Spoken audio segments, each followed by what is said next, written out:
خبر شامل کرتے ہیں خانوال سے محمد زاہد عبداللہ ہنجرا کی نماز جنازہ ادا، لوگوں کی کثیر تعداد نے شرکت کی، ان کی نماز جنازہ پیر ابراہیم شاہ نے پڑھائی۔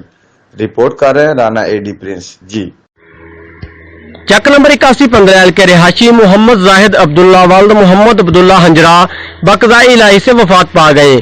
ان کی نماز جنازہ ان کے آبائی گاؤں چک نمبر 8115 میں پڑھائی گئی۔ نماز جنازہ میں سیاسی اور سماجی شخصیات کی کثیر تعداد نے شرکت کی۔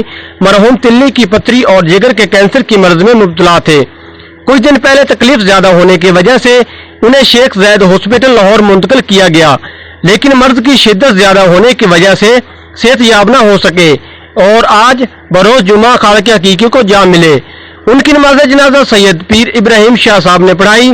دعا ہے کہ اللہ تعالیٰ مرحوم کے تمام صغیرہ کبیرہ گناہ معاف فرما کر اپنی رحمت کے صدقے جنت الفردوس میں جگہ عطا فرمائے، آمین۔ Rana A D Prince, Geo express news, Adda Chhap Kalan, Khanewal.